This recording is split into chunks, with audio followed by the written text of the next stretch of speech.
Hello बच्चों, आप लोग कैसे हो? बढ़िया हो? हम्म। तो हम शुरू कर रहे हैं मेरे भाई एसएससी जीडी का सेट नंबर 4। जो हमारी ये योद्धा सीरीज चल रही है परीक्षा का अंतिम समय के लिए। परीक्षा के अंतिम समय के लिए जो मैं योद्धा सीरीज चला रहा हूँ मैथ के लिए, वह कौन सा सेट होगा? सेट नंबर 4 होगा। क्योंकि दोस्त आप लोगों का जो एग्जाम है वो 27 अप्रैल से स्टार्ट है, इसलिए अब कम समय बचा है आपके लिए, इसलिए मैं सारे इंपॉर्टेंट क्वेश्चन एनालिसिस करके आपको मैं बता रहा हूं। आज सेट नंबर 4 होगा, तो फटाफट आप हमारे साथ कॉपी और पेन लेकर के बैठ जाइए और सारे इंपॉर्टेंट क्वेश्चन को आप देख करके, क्योंकि यही इंपॉर्टेंट क्वेश्चन आपको जो कंपटीशन है उसमें आगे बढ़ाएंगे कई सारे विद्यार्थियों से। ठीक है, अगर एक क्वेश्चन आप सही कर लेते हो तो 2 नंबर, तो आपके कई हजार बच्चे को आप ऊपर पहुंच जाओगे। शुरू करें। चलो पहला क्वेश्चन देखिए।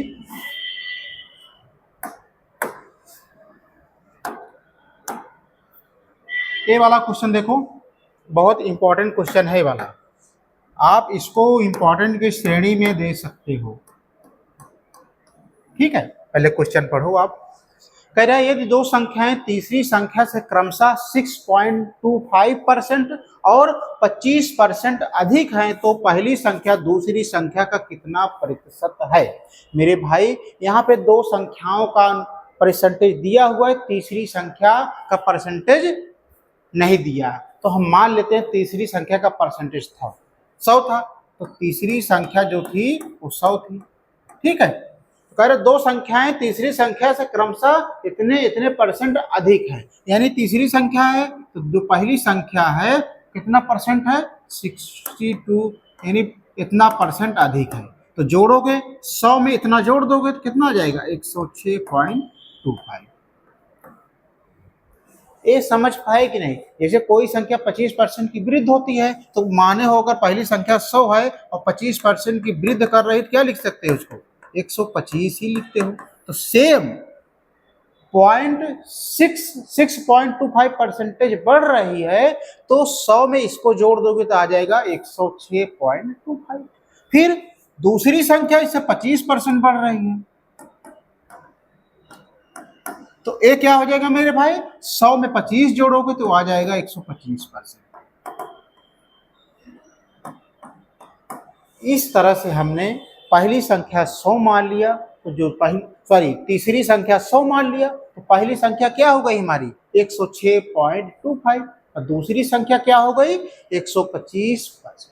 ये क्लियर हुई? अब क्या कह रहा? तो पहली संख्या यानी ये संख्या दूसरी संख्या का कितने प्रतिशत है, यानी पहली संख्या क्या है? 106.25। दूसरी संख्या क्या है? 125 का कितने परसेंट है? मान लो 100% करो। ठीक है, यहाँ पे दशमलव लगा दोगे, यहाँ पे जीरो बढ़ा दोगे, 2 जीरो कैंसिल हो गया, 5 से काटो, 5 दूना 10 पचम 25, 5 दूना 10, 5 एकन्नम 5, 5 जीरो 50, 5 दूना 10, 5 एकन्नम 5, 5 दूना 10 पचम 25, फिर काटो 5 से, पचम 25, 5 चौक 20, 5 दूना 10 पचम 25, 5 8 40, पचम 25, यानी आ गया हमारा 85%। 85% option B is right answer. तो आप लोगों को समझ में आया कि नहीं? जी भाई, बिल्कुल समझ में आ गया हो तो आप वीडियो को लाइक, सब्सक्राइब और चैनल को सब्सक्राइब करना मत भूलिए और दूसरे बच्चों में भी शेयर करना मत भूलिए, क्योंकि यह बहुत इंपॉर्टेंट सीरीज चल रही है एसएससी जीडी के लिए। अंतिम समय का मैं क्वेश्चन एनालिसिस करके कि कौन कौन क्वेश्चन एग्जाम में या परीक्षा में आ सकता है मेरे भाई। मैं फिजूल का क्वेश्चन नहीं डाल रहा हूँ। बहुत सारी यूट्यूब पे आप देख रहे होगी अपना चैनल सब्सक्राइबर से बढ़ाने के लिए करते हैं, लेकिन मैं आपको जो ऑथेंटिक चीजें हैं मैं वही डाल रहा हूँ। ठीक है, चले ये वाला समझ में आएगा नहीं? हम चलते हैं क्वेश्चन नंबर 2 पे। क्वेश्चन नंबर 2 देखो भाई क्या कह रहा है। क्वेश्चन नंबर 2 क्या कह रहा है, चलो बताओ आप लोग। दिया व्हाट इज द वैल्यू, इसका मान क्या होगा? इसका मान क्या होगा? 11 सही 1/2 प्लस 12 सही 1/2 प्लस 13 सही 1/2 प्लस 14 सही 1/2। तो बच्चा लोग आप लोग को मालूम होना चाहिए जो ये संख्याएं हैं इसको बोलते हैं इंटीजर। क्या बोलते हैं? इंटीजर पूर्णांक। और इसको क्या बोलते हैं? फ्रैक्शन। समझ पाए कि नहीं? इसको बोलते हैं इंटीजर माने पूर्णांक, जो बटे सहे अंश और हर में है उसको बोलते हैं भिन्न। तो इस केस में आप क्या करोगे? पूर्णांक को एक तरफ जोड़ोगे और इंटीजर और भिन्न को यानी फ्रैक्शन को एक तरफ जोड़ोगे। मेरे कहने का मतलब 11, 12, 13, 14 जोड़ोगे कितना आ जाएगा? 1 2 1 3 3 6 4 10, 1 1 2 3 4 5 50 आ गया। प्लस 1/2 1/2 कितना होता है? आधा आधा कितना होता है? 1। फिर 1/2 1/2 1 1 2, यानी इसका मतलब 1 हो गया 1 हो गया। तो हमारी जो वैल्यू आ गई मेरे भाई 52 आ गई। ऑप्शन कौन सा मिल रहा है? ऑप्शन ए मिल रहा है। तो आपको यहाँ पे एक कंसेप्ट आपको समझना है, वो है कि इंटीजर को अलग जोड़ते हैं, फ्रैक्शन को अलग जोड़ते हैं, फिर दोनों जोड़ करके हम आंसर पा जाते हैं ऑप्शन। चले आगे। क्लियर हुआ कि नहीं? आप लोग ईमानदारी से बताइए क्लियर हुआ कि नहीं? यदि क्लियर हुआ हो, वीडियो पसंद आ रहा हो तो वीडियो को लाइक और सब्सक्राइब करना। ठीक है, चले चल। ए वाला क्वेश्चन देखिए भाई, ए वाला क्वेश्चन देखिए। प्रथम 120 विषम प्राकृतिक संख्याओं का औसत ज्ञात करो। इसमें मैं बहुत अच्छा लॉजिक आपको बताऊंगा कि आप कहो कि गुरुजी आपने गजब लॉजिक बताया। कैसे? देखो, पहले आप इसको छोड़ो, पहले शुरू से करो। अगर कहे प्रथम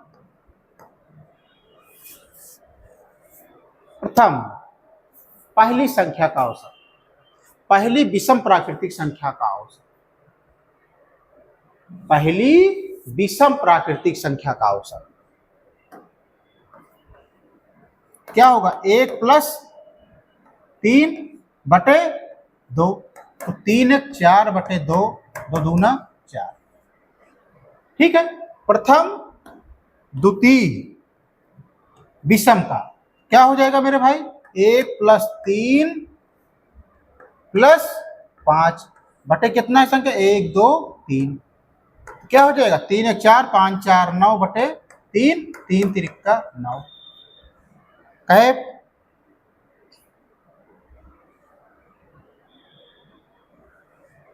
अब क्या? 50 1 प्रथम 4। कहे अगर बोले प्रथम ये दो संख्याओं का, प्रथम दो संख्याओं का विषम, प्रथम दो विषम संख्याओं का औसत, तो 1 + 3 हो गया। कहे कि प्रथम तीन विषम संख्याओं का औसत, 1 3 5। और कहे प्रथम 4 विषम संख्याओं का औसत, प्रथम 4 विषम संख्या क्या होगी? 1 होगी, 3 होगी, 5 होगी और क्या होगी? 7 होगी। तो 3 4 संख्या है ना, तो 1 2 3 4, 4 से भाग दो तो आ जाएगा 3 1 4 5 4 9 7 16/4, 4 4 16 आ गया हमारा 4। मेरे कहने का मतलब है कि मैं आपको यहाँ पे एक कंसेप्ट समझा रहा हूँ, पहले आप इसको छोड़ दो।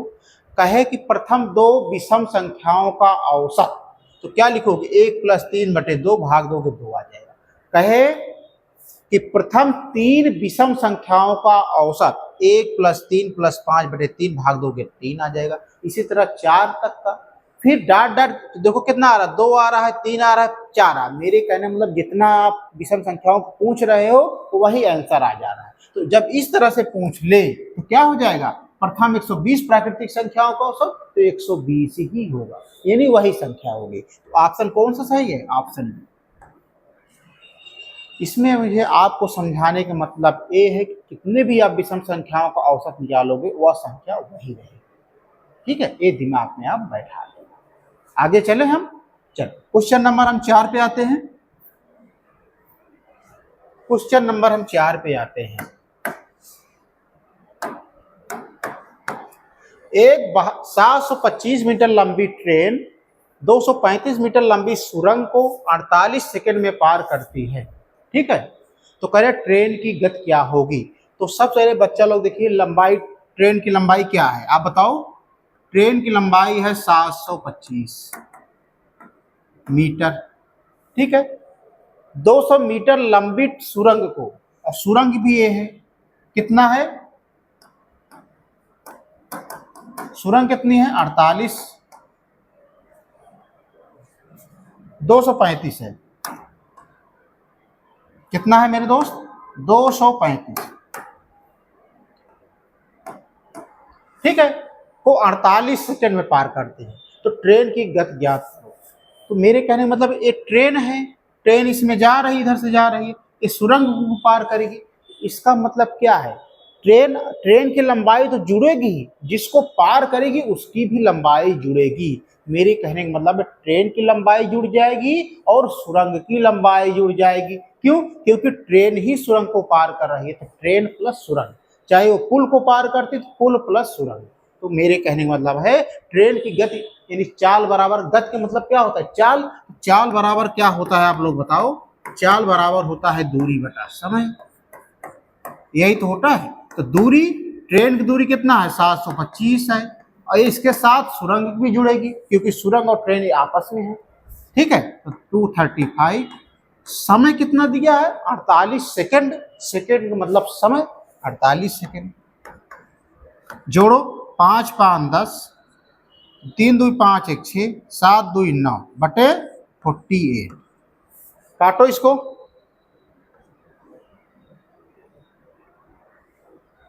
इसको काटो भाई, 20 आएगा। कितने बार जाएगा 20 मीटर प्रति सेकेंड, कितना हो जाएगा 20 मीटर प्रति सेकेंड। लेकिन हमारा जो आंसर आ रहा है किलोमीटर पर आवर में आ रहा है। तो मेरे भाई मीटर पर सेकेंड को किलोमीटर पर आवर में बदलने के लिए हम 18/5 से गुणा करेंगे।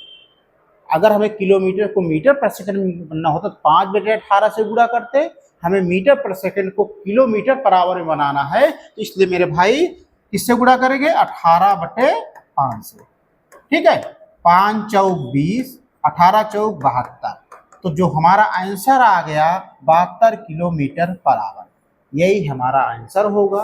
किसी बच्चों को कोई दिक्कत नहीं होनी चाहिए। समझ पाए कि नहीं आपको, बस आपको एक कंसेप्ट है कि एक ट्रेन सुरंग को पार कर रही है तो इसकी भी लंबाई जुड़ेगी, यानी इसकी भी लंबाई जुड़ेगी, यानी जो दूरी होगी ट्रेन प्लस सुरंग की होगी, समय वही है। क्लियर हुआ चीजें कि नहीं? आगे बढ़े, चलो क्वेश्चन नंबर हम 5 पे आते हैं बच्चा लोग। क्वेश्चन नंबर हम 5 पे आते हैं, ध्यान से पढ़ना, यह क्वेश्चन बहुत इंपॉर्टेंट है, बहुत इंपॉर्टेंट है, आप इसको माइंड में सेट कर लेना। यह क्वेश्चन पूछा जा सकता है 27th एसएससी जीडी के एग्जाम में। ठीक है, वार्षिक चक्रित ब्याज पर एक धनराशि 3 वर्षों में 6400 रुपए और 5 वर्षों में 8100 रुपए हो जाता है। ठीक है, तो प्रति वर्ष ब्याज दर ज्ञात करो। तो ध्यान से यहाँ पे सोचो, वार्षिक चक्रित ब्याज पर एक धनराशि 3 वर्षों में 6400 रुपए और 5 वर्षों में 8100 रुपए, तो यानी वर्ष का अंतर कितना आ रहा है 2 वर्ष आ रहा है। तो पहले वर्ष में 3 वर्ष 6400, फिर 5वें वर्ष में कितना हो जा रहा है 8100, और वर्ष का अंतर कितना है 5 में 3 गए 2। जब कभी भी अंतर 2 वर्ष का हो तो जो मूलधन दिया है उसका आप वर्गमूल निकाल लो। मेरे कहने का मतलब है इसका वर्गमूल निकाल लो, इसका वर्गमूल। ऐसा क्यों किए? क्योंकि वर्ष का जो डिफरेंस है वो 2 आया है। ठीक है, तो इसका वर्गमूल निकालोगे तो 80 आएगा, और इसका वर्गमूल निकालोगे तो 90 आएगा। ठीक है, अब देखो 0 0 कैंसिल हो गया, तो 8:9 आया।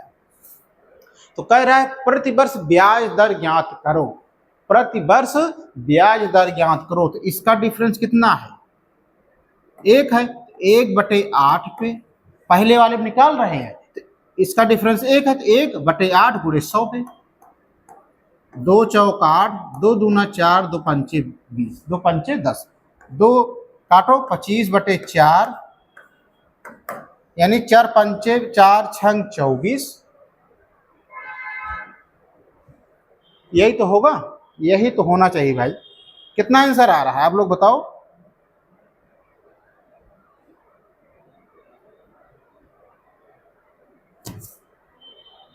एक मिनट एक मिनट,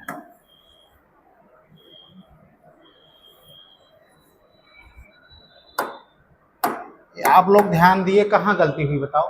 आप लोग ने काट दिया था गलत। इसका वर्गमूल कितना होगा? 80 होगा। इसका वर्गमूल कितना होगा? 90 होगा। ठीक है, इसका डिफरेंस क्या है बताओ? 10 है। ठीक है, इस 10 पे कितना निकालोगे? 10 का पहले वाले निकाल रहे हैं 80, तो 100 पे क्या होगा? ठीक है, हमने 1/8 कर दिया तो गलत। ठीक है, 80 और 90 का डिफरेंस क्या हो जाएगा? 10 हो जाएगा। हम पहले वाले निकाल रहे हैं, पहले वाले वर्ष पे 80 गुणे 100, 1 0 0 कैंसिल हो जाएगा, तो बचेगा क्या? 100/8। 2 चौक 8, 2 पंचे 10, 2 दूना 4, 2 दूना 4, 2 पंचे 10, आ गया 25/2। इसको सॉल्व करोगे, 2 एकम 2, 2 दूना 4, 2 पंचे 10। तो मेरे दोस्त, मेरे मित्र, आ गया जो आंसर, प्रति वर्ष ब्याज दर जो होगी 12.5%। बस आपको यहाँ पे सिंपल सा लॉजिक ये लगाना था कि 2 वर्ष के लिए हम क्या करते हैं? वर्गमूल निकालते हैं। चीजें क्लियर हो रही हैं कि नहीं? हम आगे बढ़ सकते हैं? चलो आगे बढ़ो।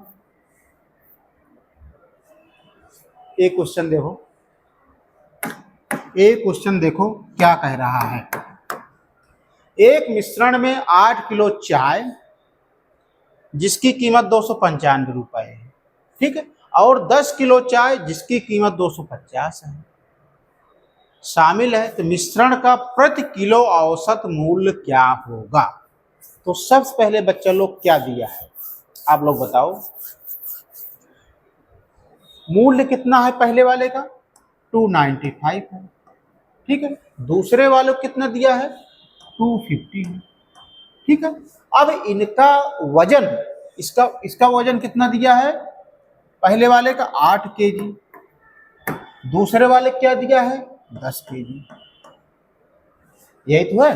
अब देखो, 2 चौक 8, 2 पंचे 10, हमारा जो अनुपात आ गया 4:5 का आ गया कि नहीं? अब क्या करोगे? कह रहा है कि मिश्रण का प्रति किलो औसत, यानी ये पूछ रहा है इसको कैसे निकालेंगे, इसको निकालने के लिए क्या करेंगे? तो आप लोग बताइए। दो मूल्य दिया है 295, 250 दिया, उनका वजन दिया है, इसका वजन दिया है 8 केजी, इसका वजन दिया है 10 केजी। तो हम इसको सरल कर लिए तो 4:5। हमें मिश्रण कहाँ लिखा जाता है? इसके बीच में लिखा जाता है, यानी ए वैल्यू चाहिए। तो इसको निकालने के लिए क्या करते हैं बताओ?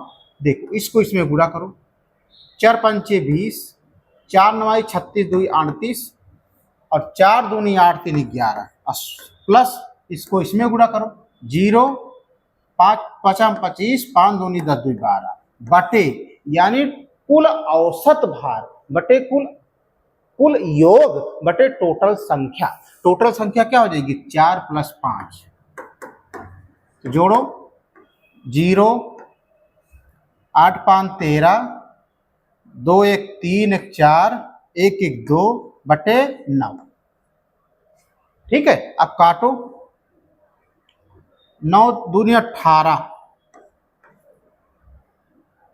9 दूनी 18, 14 गए 6, 9 7 63, तो मेरे हिसाब से 270 यही आंसर होना चाहिए। यानी जो मिश्रण का प्रति किलो औसत मूल्य है वो कितना होगा? 270। चीजें क्लियर है कि नहीं? ये तो अब आसानी से आप लगा लोगे कि नहीं? आगे बढ़े।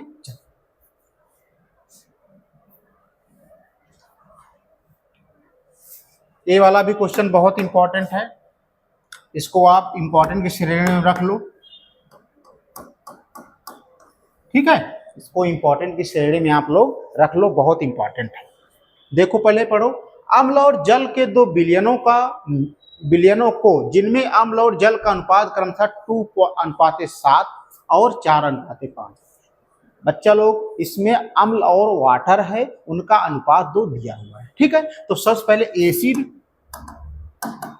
वाटर का अनुपात कितना दिया है? पहले 2:7 दिया है, और दूसरा कितना दिया है? 4:5 दिया है। कह रहा 2:5 अनुपात में मिलाया जाता है। किस पे अनुपात में मिलाया जाता है? 2:5 के अनुपात में मिलाया जाता है। तो परिणामी विलयनों में अम्ल और जल का अनुपात ज्ञात करो। जब ये 2:5 इसमें मिलाया जाता है तो इनका जो मिश्रण बनता है उसका अनुपात ज्ञात करना। तो मेरे भाई यहाँ पे 2:5 है ना, तो क्या लिख सकते हैं 2/5, यानी इसको हम 2 से गुणा कर दें और नीचे वाले को हम 5 से गुणा कर दें। चीजें क्लियर हुई कि नहीं? तो गुणा करो, 2 दूना 4, 2 7 14, 5 चौक 20, 5 25।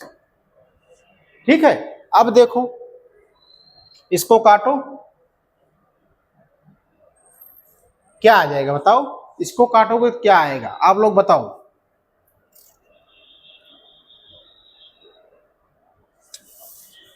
बताओ आ गया कि नहीं? अब इसको जोड़ लो, 20 4 24, 5 4 9, 2 1 3। तो हमारा जो अनुपात आ गया कितना आ गया? 24:39। इसको काट दो, 3 8 24, 3 1 9 3, 3 3 9, तो 8:13 आ गया। तो यहाँ पे आप समझ पाए कि नहीं? सबसे पहले देखो, एसिड और वाटर का अनुपात दिया है तो उसको 2:5 के अनुपात में मिलाया जाता है, तो नया मिश्रण का अनुपात पूछ रहा है, तो 2:5 को ले सकते हैं 2/5, अर्थात पहले वाले अनुपात को हम 2 से गुणा कर सकते हैं, नीचे वाले को हम 5 से गुणा कर सकते हैं। जब मैंने गुणा करी तो पहले वाले की पाया, दूसरा वाले की पाया, दोनों को मैंने जोड़ दिया तो अनुपात आ गया 24:39। 24:39 को सरलता में आप सरल करोगे तो आ जाएगा 8:13। यही नया मिश्रण का अनुपात हो गया। Option A is right answer. ठीक है, चले आगे। क्वेश्चन नंबर 8 पे देखो बच्चा लोग, एक घनाभ का है। घनाभ आप लोग एसएससी जीडी में छोड़ना नहीं, क्योंकि अगर घनाभ छोड़ोगे तो आप कितने बच्चों से पीछे हो जाओगे। इसलिए आप लोग घनाभ का सीधा फार्मूला मेंसुरेशन में आप याद करके जाना, और घनाभ यानी मेंसुरेशन के कोई भी क्वेश्चन आप मत छोड़ना। अगर एक भी क्वेश्चन छोड़ोगे मेंसुरेशन को तो समझ लो आप 3000 4000 नीचे रैंक आ जाओगे। ये याद रखना, ठीक है। ये वाले क्वेश्चन पढ़ो, देखो ज्यादा कठिन नहीं है लेकिन इंपॉर्टेंट है। एक घनाकार वस्तु की लंबाई 10 सेंटीमीटर, चौड़ाई 5 सेंटीमीटर और ऊंचाई 8 सेंटीमीटर है। ठीक है, घनाकार वस्तु के एक फलक से 5 सेंटीमीटर भुजा वाला एक घन काट लिया जाता है, तो घनाकार वस्तु का शेष आयतन ज्ञात। बच्चा लोग, एक घनाभ था, एक घनाभ बना लो आप। ठीक है, जिसकी लंबाई यल 10 दिया है, चौड़ाई यानी बी 5 दिया है, ऊंचाई दिया है 8 दिया है। ठीक है, इसी में से 5 सेंटीमीटर घन का एक घन फलक काट लिया जाता है, 5 सेंटीमीटर का। तो कह रहा है जब काट लिया जाता है घन, तो शेष घन का घनाभ का आयतन क्या होगा। तो मेरे कहने का मतलब ये है मेरे भाई, इस पूरे घनाभ से आप घन का आयतन घटा दो, हमारा आंसर आ जाएगा। तो घनाभ का आयतन माइनस घन का आयतन। अब यहाँ पे आपको दिक्कत पड़ेगी, घनाभ का आयतन क्या होगा। तो याद रखना, घनाभ का आयतन लंबाई गुणे चौड़ाई गुणे ऊंचाई, यानी LBH। अब घन का आयतन को फार्मूला होता है भुजा के घात 3। क्या होता है, यही मेन पॉइंट है। तो LBH कितना है, 10 गुणे 5 गुणे 8। भुजा कितनी है इसकी, घन वाले की 5, 5 की घात 3। तो 10 5 50, 400 हो जाएगा। 5 25 5 125 हो जाएगा। तो 400 में 125 घटाओगे बच्चों, तो 10 में 5 गए 5, 9 में 2 गए 7, 4 में 3 गए, 4 में से गए 3, 275 सेंटी घन सेंटीमीटर। यहाँ पे आपको घनाभ का आयतन मालूम होना चाहिए, घन का आयतन मालूम होना चाहिए। घनाभ से घन घटा दोगे तो हम आ जाओगे आंसर। आगे बढ़े, चलिए क्वेश्चन नंबर 9 पे आते हैं हम। ये देखिए क्वेश्चन, ये सिंपल क्वेश्चन है लेकिन बहुत क्रिटिकल है, समझने की फेर है। अगर आप स्मार्ट तरीके से सोचोगे तो सरल कम समय लगेगा, अगर इसमें समय लगाओगे तो आपको समय लगेगा। देखो, यदि चावल की कीमत में 28% की वृद्धि हो जाती है तो किसी व्यक्ति को चावल की खपत में कितने प्रतिशत की कमी करनी चाहिए ताकि उसका खर्च समान रहे। शुरू में भाई कोई पैसे उसे दिया नहीं, तो मान लो 100 है, 100 मूल था, मूल कितना था 100 था, वृद्धि कितना हो रही है 28%, तो इसका मतलब 128%। ठीक है, इसको काटो, 2 पंचे 10, 0, 2 छंग 12, 2 चौक 8, 2 दूना 4, 2 पंचे 10, 2 तिहाई 6, 2 दूना 4। तो हमारा जो अनुपात बन गया मूल्य का क्या आया, सरल किया तो 25:32 आ गया। अब आगे कह रहा तो किसी व्यक्ति को चावल की खपत जहां पूछ लिया, तो अब खपत का मतलब होता है कि जस्ट वो मूल्य का उल्टा अनुपात होता है। मूल्य का अनुपात 25:32 दिया है, सवाल में कहीं खपत कंज्यूमशन पूछ लिया तो इसका मतलब इसका उल्टा होता है 32:25।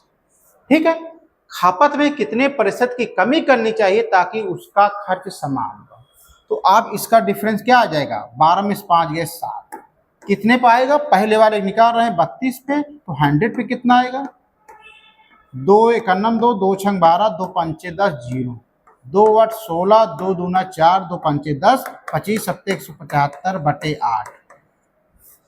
तो भाग दोगे तो 175 में आप 8 से, तो 8 एकन्नम 8, 8 दूनी 16, 7 में 6 का 1, 8, 8 एकन्नम 8, लगभग आ जाएगा 21.875। Option D is right answer. तो समझ पाए कि नहीं आप, यहाँ पे एक चीज आपको समझना क्या है कि मूल्य का जस्ट उल्टा खपत होता है, जहां कहीं भी खपत नाम ले लिया मतलब हम मूल्य का उसका उल्टा कर रहे हैं। चीजें समझ पाए कि नहीं, तो आप समझ पाए हो तो वीडियो को लाइक और सब्सक्राइब करने में कंजूसी मत करना। आगे बढ़े, चलो क्वेश्चन नंबर हम 10 पे आते हैं।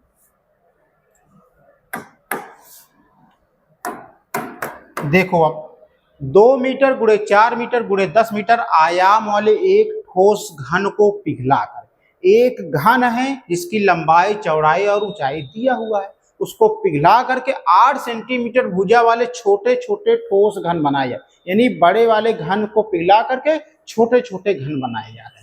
तो कह रहे ऐसे कितने घन बनाए जाते हैं। तो सबसे पहले देखो 2 मीटर दिया है, 4 मीटर दिया है और 10 मीटर दिया है।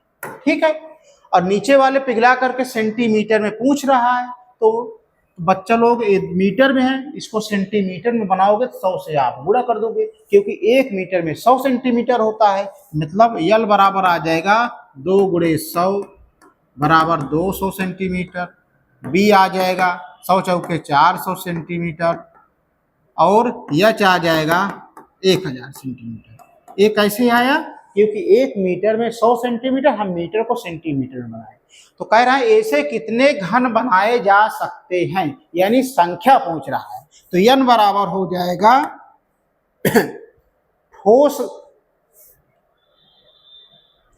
बड़े घन का आयतन, बड़े घन का आयतन बटे घन का आयतन। बड़े घन का मतलब घनाभ, जहां कहे बड़े घन का मतलब घनाभ का आयतन। तो घनाभ का आयतन का फार्मूला क्या होता है बताओ, यल बी एच। छोटे वाले घन का आयतन का फार्मूला क्या होता है, भुजा का घात 3, यही तो होता है। तो यल कितना दिया है, रख दो मान 200 गुणे 400 गुणे 1000 बटे छोटे वाले घन का आयतन कितना दिया है 8 सेंटीमीटर, तो यानी 8 को 8 घात 3 लिखोगे, 8 गुणे 8 गुणे 8। अब इसको सॉल्व करोगे तो ऑप्शन आ जाएगा ए, यानी 15,062.50, यही हमारा आंसर आ जाएगा। यानी आप घनाभ जो है उस घनाभ में कितने छोटे छोटे घन बनाए जा सकते हैं, यानी संख्या पूछ रहा है। संख्या जब पूछे तो क्या करोगे, यानी घनाभ का आयतन बटे घन का आयतन, यानी बड़े वाले घन में छोटे वाले घन से आप भाग दोगे तो वही संख्या आ जाएगी। ठीक है, चीजें क्लियर हुई कि नहीं बच्चा लोग। ये बहुत इंपॉर्टेंट क्वेश्चन मैं आपको बताया हूं, ये देख लेना, आपको एसएससी जीडी वाले परीक्षा में जरूर फंसेंगे कि कोई पढ़ाता नहीं है, कोई नहीं बताता है। ठीक है, तो आपको वीडियो पसंद आ रहा हो तो वीडियो को लाइक और सब्सक्राइब जरूर कर दीजिएगा। ठीक है, इस तरह से आज का इंपॉर्टेंट सेशन समाप्त होता है। कल मिलते हैं बच्चों लोग अच्छे क्वेश्चनों के साथ। तब तक आप वीडियो को देखते रहिए और परीक्षा की तैयारी करते रहिए। जय हिंद।